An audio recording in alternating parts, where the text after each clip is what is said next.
Welcome to Biography with Plutarch, where we embark on a fascinating journey into the lives of remarkable individuals, delving into the intricacies of their character, the circumstances that shape them, and the invaluable lessons their stories impart. Today, we shine the spotlight on a figure who, for over 3 decades, was an integral part of American evenings, Johnny Carson, the iconic host of The Tonight Show. With his quick wit, charming smile, and unparalleled ability to make audiences laugh, Carson became a household name, embodying the essence of late-night television. But before he donned the mantle of America's beloved entertainer, Johnny Carson was just another boy from Nebraska, with dreams, aspirations, and a unique set of circumstances that would mold him into the man the world came to know. Born on October 23, 1925, in Corning, Iowa, Johnny Carson was the second son of Homer Lloyd Kit Carson, an electric company manager, and Ruth Hook Carson. His early life, marked by a comfortable middle-class upbringing, was not without its challenges.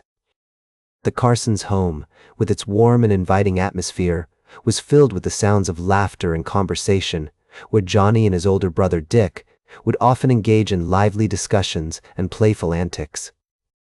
However, when Johnny was just 8 years old, his family made a significant move to Norfolk, Nebraska, a relocation that would profoundly influence his formative years. The Midwest, with its strong values of hard work, honesty, and community, provided the backdrop against which Carson's character began to take shape. As the Carsons settled into their new home, Johnny found himself adapting to a new environment, making friends, and exploring the rolling hills and vast plains of Nebraska. His childhood was typical of many American boys in the 1930s. He enjoyed magic tricks, playing football, and exploring the outdoors, where he would spend hours discovering hidden streams and secret meadows. However, it was his fascination with magic that first hinted at a future in entertainment. At the age of 12, Johnny ordered a mail-order magician's kit, which sparked an enduring interest in performing. He spent hours practicing sleight of hand, perfecting his technique, and studying the great magicians of the time. As he delved deeper into the world of magic, Johnny began to put on shows for the neighborhood kids, charging them a nickel apiece to watch him perform tricks and illusions. This early venture into entertainment not only showcased his developing skills as a performer, but also taught him valuable lessons about audience engagement, timing, and the art of captivating a crowd. The historical context of Carson's early years was marked by significant events that would shape America and its people. The Great Depression, though slowly receding, still cast a shadow over the nation, teaching children like Johnny the importance of thriftiness, resourcefulness, and resilience. Families would often gather around the radio, listening to President Franklin D. Roosevelt's fireside chats, which offered hope and reassurance during difficult times. Meanwhile, the onset of World War II introduced themes of patriotism, sacrifice, and the importance of community into his life. Johnny would often listen to the newsreels, watching as the war effort unfolded, and feeling a sense of pride and responsibility as he contributed to the war effort by collecting scrap metal and participating in bond drives. These broader societal influences, combined with the values instilled by his family, contributed to Carson's developing character, laying the groundwork for a future where he would navigate both the glamour of Hollywood and the changing social landscape of America. As Johnny entered his teenage years, his interests in entertainment only deepened. He attended Norfolk High School, where he developed skills as a public speaker and performer, participating in the school's debate team and even performing magic at local functions. It was during this period that Carson began to understand the power of laughter and entertainment to bring people together, an insight that would guide his future career choices. He would often watch comedians like Bob Hope and Jack Benny, studying their timing, delivery, and ability to connect with audiences. Johnny's fascination with comedy and performance led him to create his own comedy sketches, which he would perform for his family and friends, honing his craft and developing his unique sense of humor. The summer before his senior year, Johnny worked at the local radio station, KOWH, reading news and playing records on the air. This early foray into broadcasting not only gave him a taste of what it meant to be on the air, but also taught him about the technical aspects of radio production, laying another brick in the foundation of his future success. As he sat behind the microphone, Johnny felt a sense of excitement and nervousness, knowing that his voice was being heard by people all over Norfolk. He would often imagine himself as a famous broadcaster, interviewing celebrities and making people laugh. This experience sparked a passion for broadcasting that would stay with him throughout his career, eventually leading him to the iconic host chair on The Tonight Show. Johnny Carson's path to becoming one of America's most beloved entertainers was not predetermined. Rather, it was paved by a series of experiences, choices, and influences that began in his early years.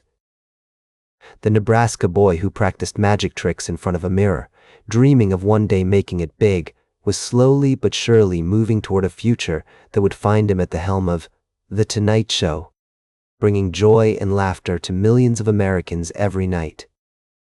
As Johnny Carson's career began to take shape, he found himself drawn to the vibrant world of broadcasting, where his quick wit, charming personality, and ability to think on his feet would serve him well.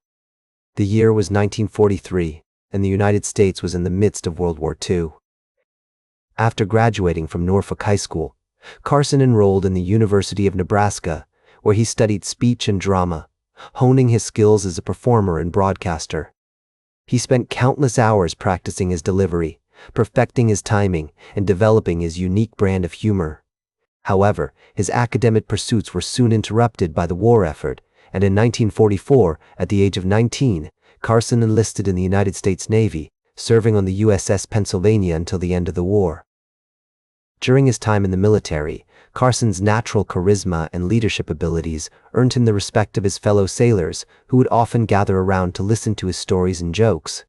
These early experiences laid the foundation for his future success as a comedian and entertainer.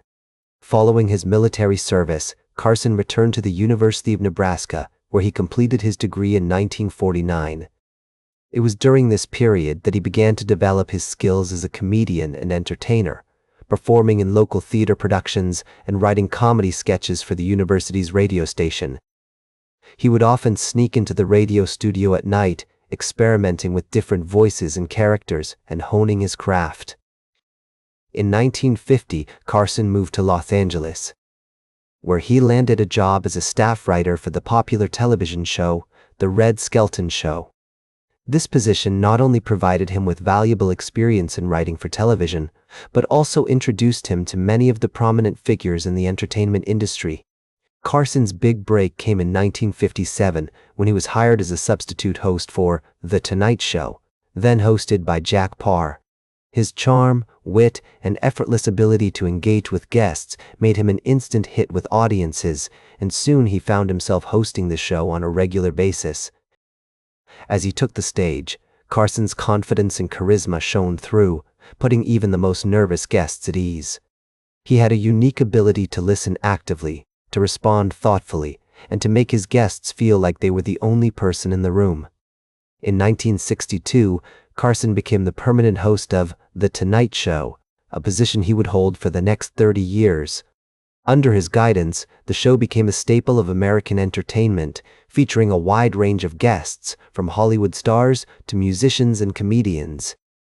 The show's mix of comedy sketches, interviews, and musical performances proved to be a winning formula, and it quickly became one of the most popular programs on television. Carson's easygoing style, combined with his quick wit and ability to think on his feet, made him the perfect host for the show. As he often said, "I was so surprised when I got the job, I didn't know what to do, so I just did what came naturally. I started talking." One of the defining moments of Carson's career came on October 1, 1962, when The Tonight Show debuted in its new format, with Carson at the helm. The show's opening monologue, written by Carson himself, set the tone for the rest of the program, showcasing his clever writing and quick wit. As the show progressed, Carson introduced a range of memorable characters, including Karnak the Magnificent, a psychic who could answer questions sealed in envelopes, and Floyd R. Turbo, a bumbling, fast-talking Texan. These characters became staples of the show, and their antics continue to delight audiences to this day. Throughout the 1960s and 1970s, Carson's influence on American entertainment continued to grow.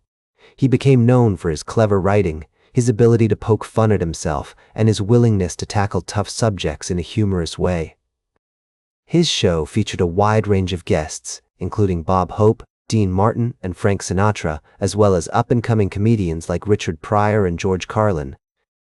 Carson's impact on the careers of these performers cannot be overstated. He provided them with a platform to showcase their talents and helped launch many of them into stardom. As the years passed, Carson continued to innovate and evolve as a performer. He introduced new characters, developed a range of comedic sketches, and adapted to changing times and trends. In 1972, Carson moved the show from New York to Burbank, California, where it would remain for the rest of its run. The move allowed him to take advantage of the vibrant entertainment scene in Los Angeles, attracting an even wider range of guests and performers. Carson's relationships with his guests were a key factor in the show's success. He had a unique ability to connect with people from all walks of life, from Hollywood legends to musicians and comedians. His interviews were always insightful, often hilarious, and sometimes poignant. Carson's empathy and understanding allowed him to draw out the best in his guests, creating moments that would be remembered for years to come. One of Carson's closest friends was the legendary comedian Don Rickles. The two men would often appear on each other's shows, trading insults and jokes in a playful, good-natured way. Their friendship was built on mutual respect and admiration, and they would often talk about their shared love of comedy and entertainment. As Carson looked out over the audience, he knew that he had created something truly special. The Tonight Show was more than just a television program. It was an institution, a cultural touchstone that brought people together every night. And at the heart of it all was Carson himself, a master of comedy, a brilliant performer, and a true legend in the world of entertainment. In his personal life, Carson was known for his wit and humor, often cracking jokes and making those around him laugh. He once said, "I was so naive when I started out, I thought, The Tonight Shows was just a bunch of guys sitting around talking."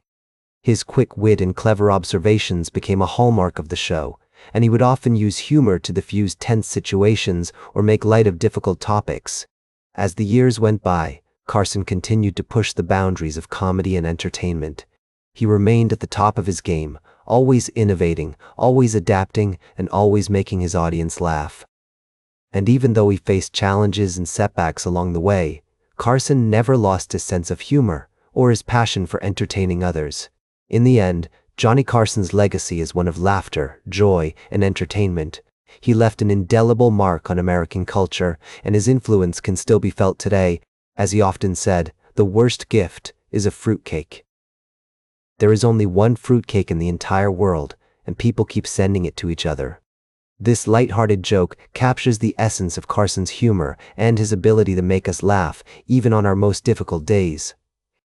As the years went by, Johnny Carson continued to reign supreme in the world of late-night television, his show remaining a staple of American entertainment that had become an integral part of the country's cultural fabric. The iconic Tonight Show theme song, with its unmistakable trumpet fanfare, was synonymous with laughter, excitement, and entertainment, signaling to audiences that they were in for a treat.